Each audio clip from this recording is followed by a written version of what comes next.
Welcome back to my podcast, Filmmaking Actually. I just want to start by saying that I think it is more important to focus on art now more than ever. And, that may sound weird, but it is much healthier to work on creating something than just sitting scrolling through social media until you're basically sure we're all just going to die. I really feel like now's a really good time to just sit down and try something you haven't had time for before, or take an online class, or read a book, or watch a movie that you've been meaning to watch. Maybe you'd like to look at doing a 48-hour film project this year. Because this is a filmmaking podcast, and that is a filmmaking contest, that's what I'm going to be talking about. But I also just wanted to make a little plug for just being creative in general and finding ways to utilize this time that we now all have on our hands. Okay, first, so what exactly is the 48-hour film project? While there are lots of sort of similar events, the official contest is a contest called the 48-Hour Film Project, and it has events that happen throughout the year in cities literally all over the world. The winning film in each city goes on to compete at an international contest, and then the winners from there go on to the Cannes Film Festival. It's pretty cool, but it also can just be really fun. And honestly, I think that it's a fantastic exercise as a filmmaker. Oh, okay, so that doesn't exactly say what the 48-hour film project is. The 48-hour film project weekends are a 48-hour time period in which teams have to write, cast, produce, and complete a 5 to 7 minute short film that fits within specific criteria. Every single participating city has their own elements for specific things needed, but every team gets given a genre, and the genre is different for each team. So they're all given a prop, a line of dialogue, and a character that must be used in every single film, and then they get given a genre that's different team to team.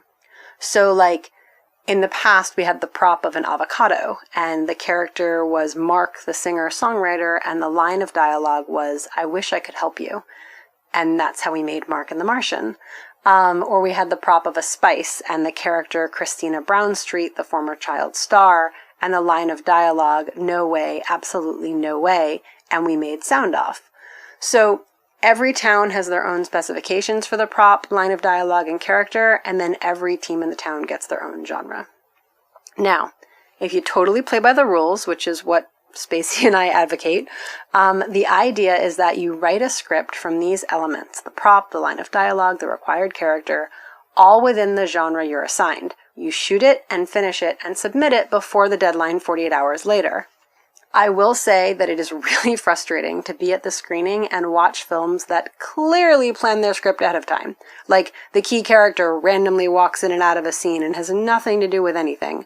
Or the prop comes and goes and the actor barely touched it. Or worse, they don't even touch it, which means it's technically not a prop, it's just set dressing, because the actors have to physically pick it up, hold it, touch it, use it for it to be a prop, because that's how that works. Or the storyline barely fits the genre of what they were supposed to be doing. So if you want to do it with a clean conscience, when you go into it, you don't even have an idea of anything ahead of time as far as your script goes. Spacey and I are actually really careful about this for a few reasons.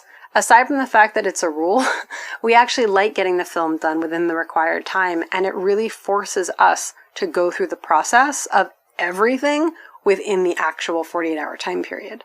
Now, my first episode of this podcast was all about how there's a set pattern of any film, and every film goes through the same process overall, just with various tweaks depending on different factors, size, scope, etc. But there's basically a flow chart that pretty much every film project follows. As always, you're going to find that maybe my advice doesn't work for you, or it works for you sort of, or there's a better way of doing it that makes more sense for you, or maybe how you do it just works better overall. Honestly, all I care about is that you're successfully making films, and if trying something just shows you what doesn't work for you and helps you find what does, that's awesome. This is what has worked for us so far, and maybe years from now I'll come back with a revision. But for now, to make a 48-hour film, you actually do have to go through pretty much every single step of that flowchart in one way or another. And you have to do it in 48 hours. Having that time restraint really forces you to go through the steps quickly and not spend forever agonizing over a detail that you otherwise would spend forever on if you had the chance. I know we would. Also, practicing anything makes you more competent at it, and doing things quickly helps you get better at doing them at a normal pace. I know that I've become way more dexterous as a filmmaker since I started producing 48-hour film projects. I'm not saying that as an ad for the 48-hour film people, they don't know me. I'm just talking to help the filmmakers who want to try it. And I mean, honestly, you don't even need to do a 48-hour film project as a registered 48-hour thing to practice. You can just go make a film in 48 hours on your own steam. But, I don't know, having the screening at the end where you get to watch all each other's films, that's kind of fun too. Okay, so let's say you're actually going to do it for real, you're not going to cheat, and you're going to come at it 100% by the rules. There are a few things that you're allowed to prep ahead of time, like locations and cast and crew and all that. I will add another thing. This is really good practice at contracts. If you didn't hear my last episode, contracts are very important. You can listen to that episode. In the 48 hours, you also have to have everyone sign release forms and get location agreements and music releases and all of that stuff. So yeah, that's really good practice too. Because you're not allowed to plan as far as what the story is that you're going to tell, your characters, any of that, what you can do ahead of time and what we recommend doing is reaching out to potential cast and crew and making sure they're available on your shoot weekend because you don't know how things are going to go. You may say we're only filming on Saturday, but maybe you need them sooner, maybe it goes later. You probably want to put them down for Friday night through Sunday, just in case.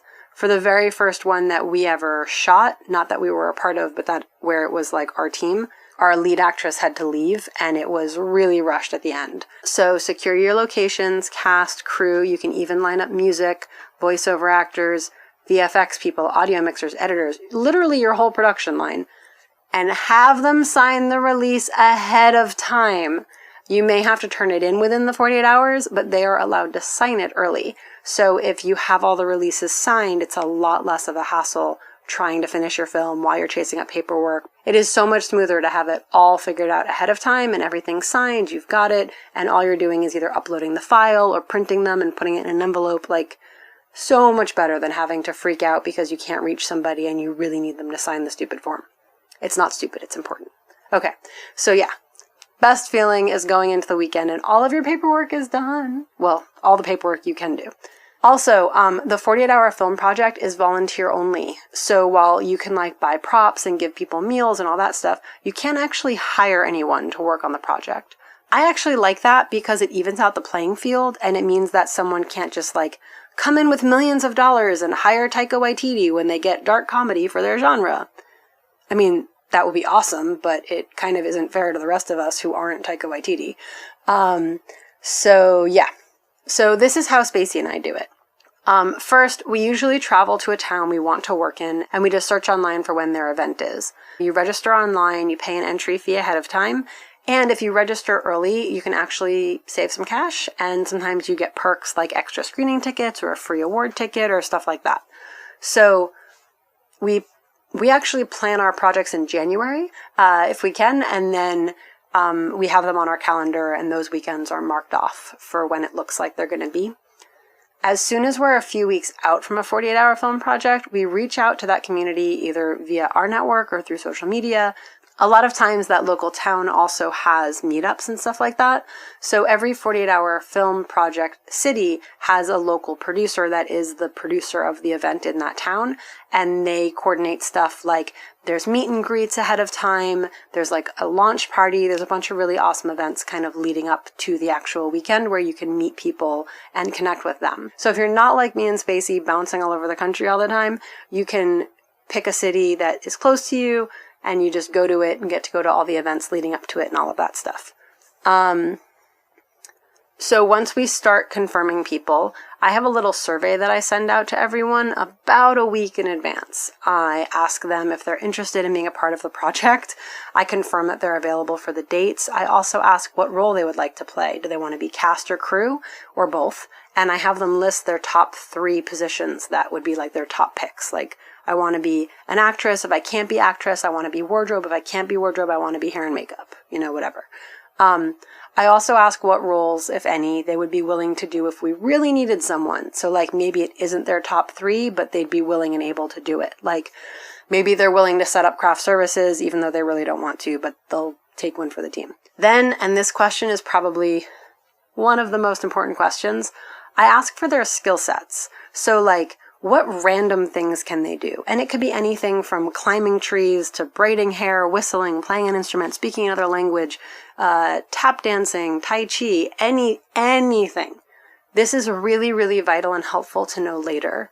I also ask them if there's anything they're unwilling to do. This is really important because you don't want to cast someone in a scene that they are not comfortable with and it's not something that they would do, and now you're screwed because you don't have time to rewrite the whole script. And also, I feel like it's respectful to the people who are volunteering for you to take into account their comfort levels and not force them into uncomfortable situations.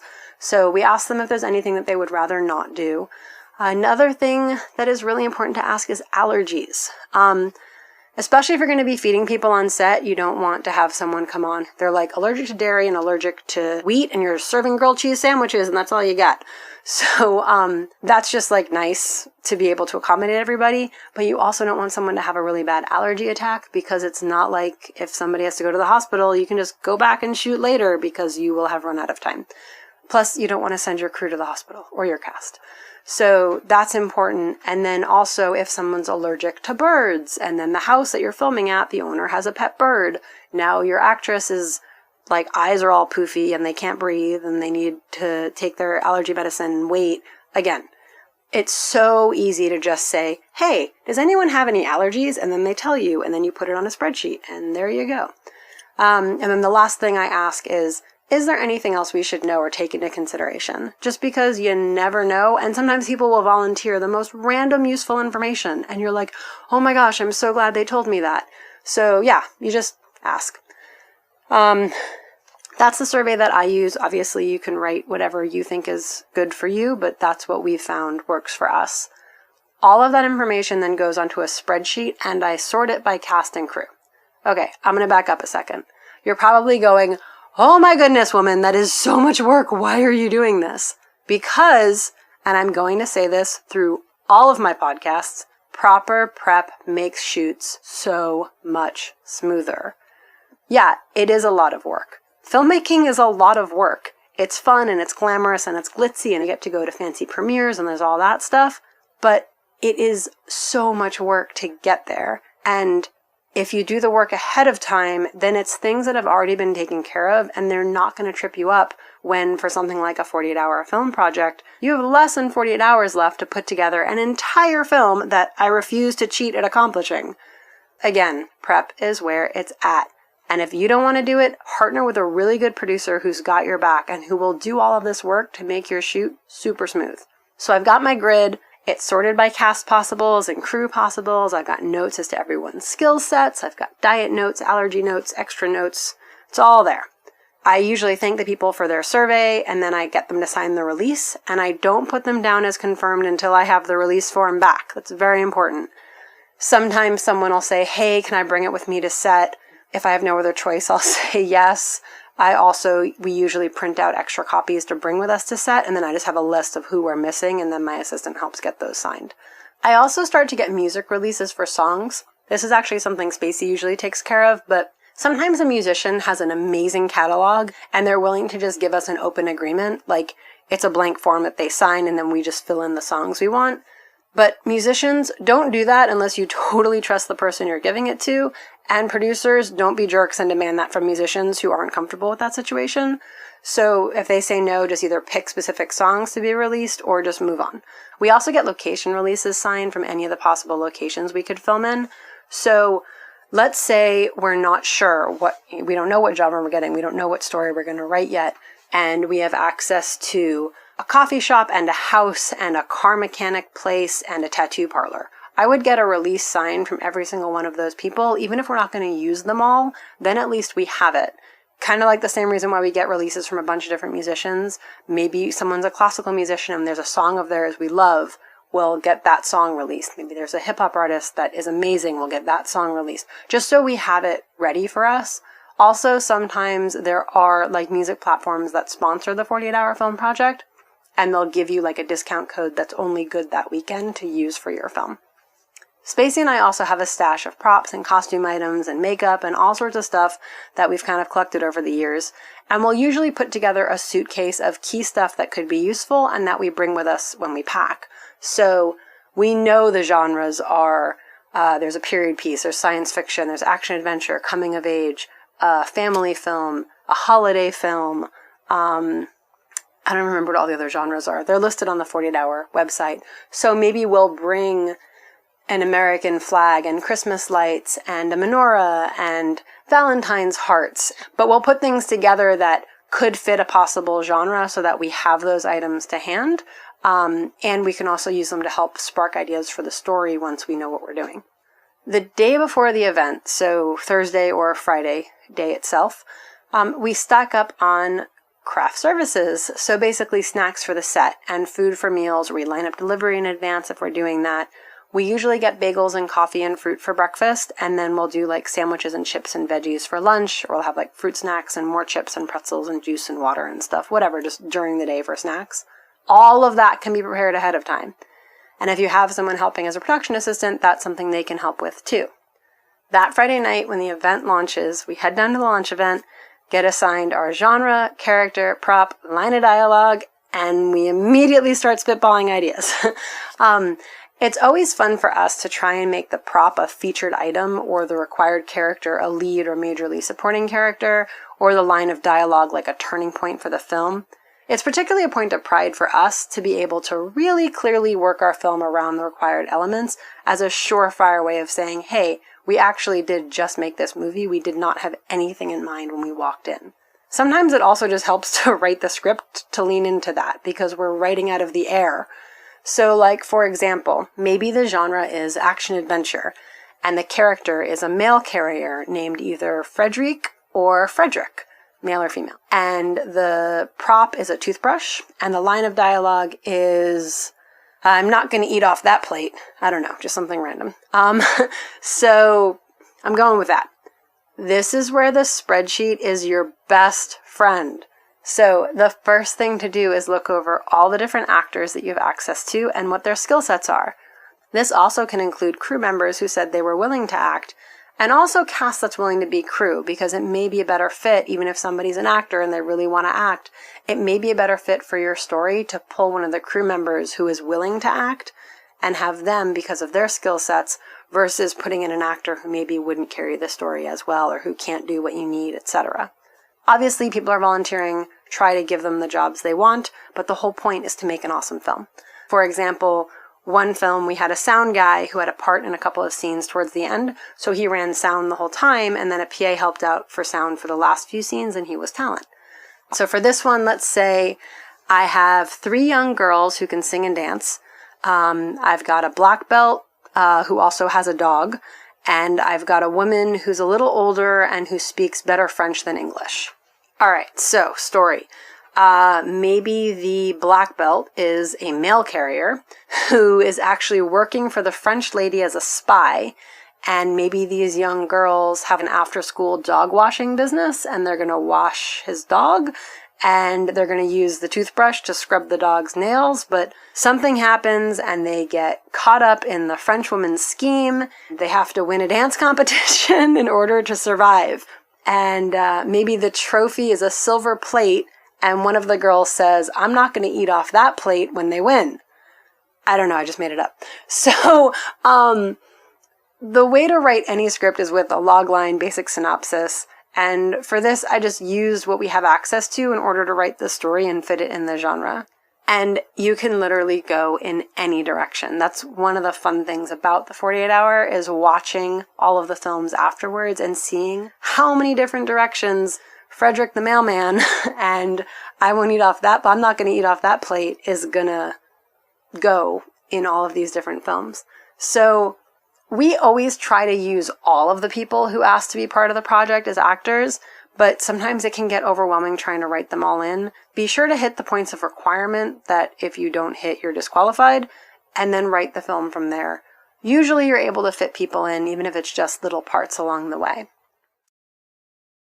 All right, It's Friday night. We have our log line. We have to actually write this script. It has to be 5 to 7 minutes long. Spacey and I usually go back and forth on the story, and whoever's directing the city's project gets to have final say on how the story goes. So like, I may have an idea, he may have an idea, I may have an idea, he may not like that idea. If he's directing, we'll drop that idea and go in a different direction. And if I'm directing, I get to say, tough, it's my movie. We usually get it pretty roughed in. Sometimes we get stuck. That's where we call friends or my parents on the phone for ideas because they're fantastic writers. And let's be real, writing a full short film script in a few hours is very hard. It's not something that you're just going to do and like, oh, here it is, wrote a film in 5 minutes. But if you have the right team of collaborators and you're kind of willing to just go for it, it can be really exhilarating. So we work on the script usually pretty much all of Friday night. And what Spacey and I do is we'll usually tag team it. So like, we'll have the outline, one of us will write it, and then the other one will sleep, and then we'll switch and the other one will polish it while the other one sleeps. So we do get some sleep. And then as soon as the film is done, we email it to everyone. We tell them who's cast in what role. They start learning their lines and they start arriving to set. Usually we set call time around sunrise, sometimes a little after sunrise. And like I said, we usually try to have someone get coffee or breakfast of some kind, just so people have something to be eating as they get there. And then also because it's really early in the morning and it helps to have a little bit of extra sleep knowing you don't gotta stop and get breakfast on the way. Also, when we get to set, anyone who had issues signing the release, that's where we get them. Again, in a perfect world, get those forms ahead of time. What's worked for us when we've had to is my assistant prints out extra copies, and then she'll have a copy of the grid, who signed, who still needs them, and she'll make sure that we get that all collected up no matter what. This is probably a good place to mention having a designated person for the forms who's not the director or the DP, the director of photography. It's a really good idea, just for the record. It can be very overwhelming trying to keep track of all of these moving parts. Usually while we're driving to the location, so like if we're not filming where we're staying, or if we are filming where we're staying just while everyone's eating breakfast, I will take out a printout of the script and I'll write a shot list in the margins of the script, just like specific shots that I know I want to get for every scene. A couple times I've had enough time to make like an actual shot list. If Spacey is directing, usually I'll help make a spreadsheet for him, like I'll type while he's driving or something like that. But I don't think we've ever had more than a very rough shot list at most, and there's definitely been times where we're kind of shot listing the scene as we're filming. Not the greatest, but, you know, got 48 hours. And that works for us because he or I or both of us have shot our last 3 48-hour films. So because we're the writers and one of us is directing or both of us are directing, and we're us, so like we just... It usually works for us, but do what works best for you.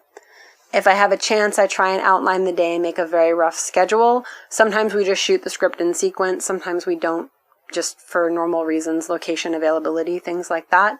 When we did Sound Off, the film ends in a dance routine. So I actually worked with one of our dancers and I choreographed with her while Spacey was directing and shooting other scenes. And then the girls worked on the dance together and we went out and shot it last. So that's just a way that you can kind of like tag team stuff also, and it's a good way of knowing who's good at what.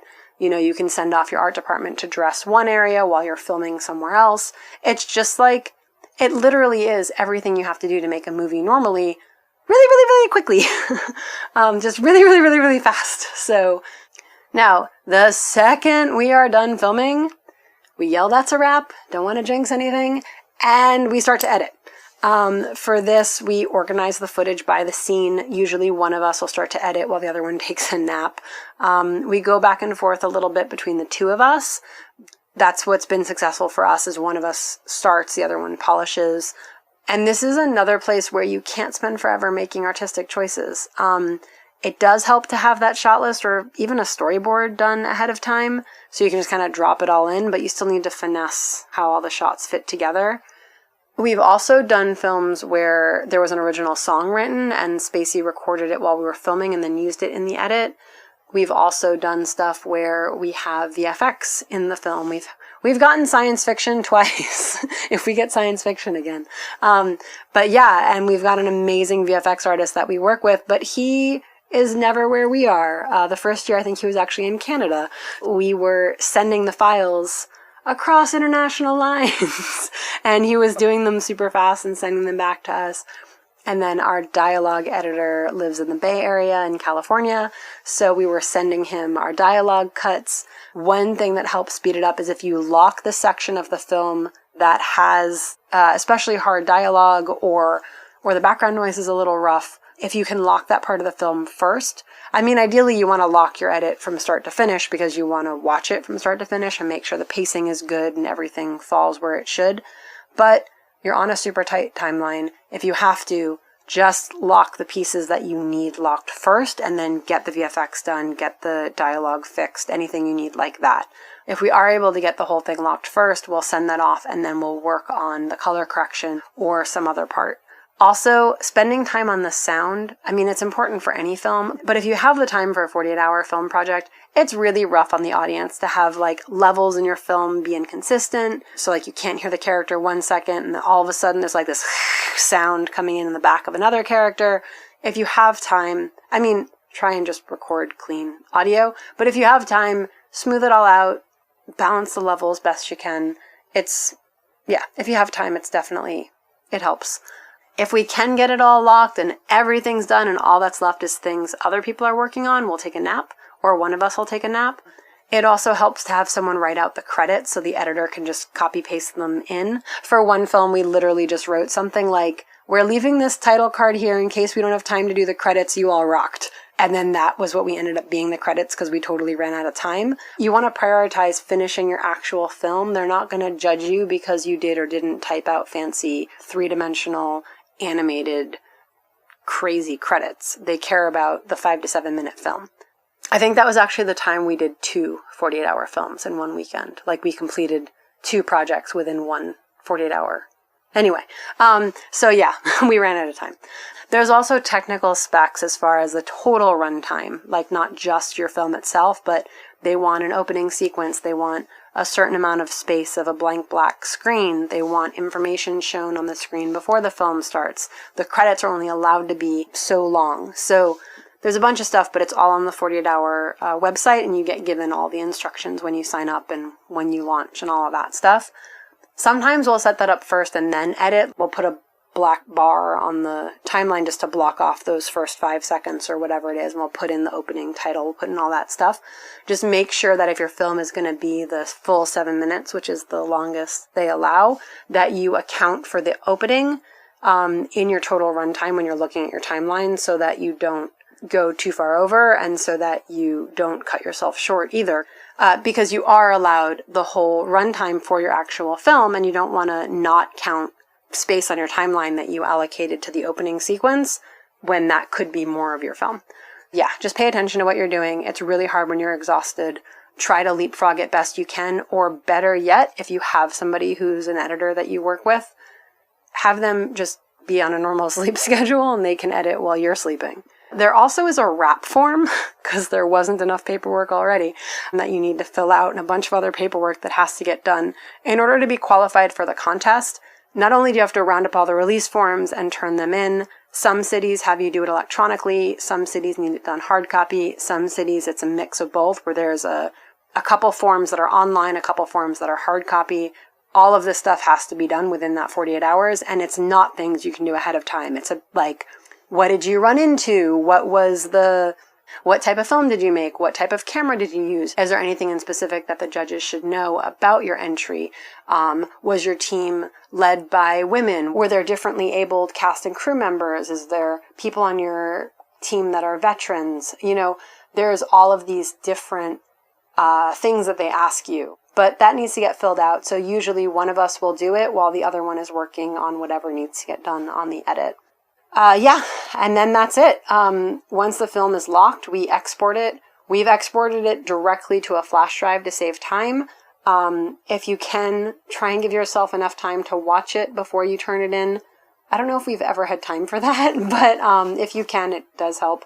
I think once we had time to watch it and we had to fix something, and we exported Oh, I will say this. If you've already exported a copy of your film, do not overwrite that file, because if anything goes wrong and your second copy doesn't work or something happens, at least you've got the backup. Sometimes grabbing a couple extra flash drives helps, so you just have those in case. But yeah, I think one time we had enough time to actually re-export it, but it cut very, very, very close to the wire.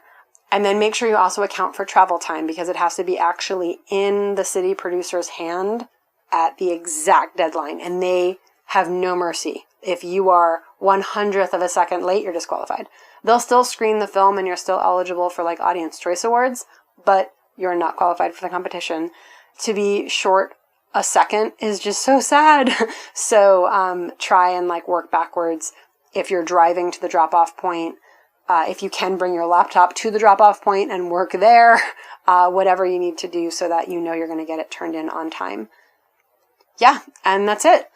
I personally usually crash for about a week after doing these, but we get more efficient each time, and it really helps when we're going through the process on a longer film or on a film that we have more time for, because we've done all the steps under pressure. It just becomes something that's like drilled into us with a ton of practice, a lot of enforced speed, and now when we're slowing down the process to a normal pace, it is a lot easier because it's not as hard as a 48-hour project. And I will say, yeah, you totally can cheat, but don't do that. I mean, aside from the fact that it's just wrong, but winning doesn't feel as good, first of all, and it is so obvious when a film was pre-planned. Like, even if people just roughly figured out the story or had like a basic idea, then they tweaked it, it's really, really obvious when we're watching the films that screen afterwards, and it just makes the other filmmakers who can tell you cheated know that you're a lousy cheat.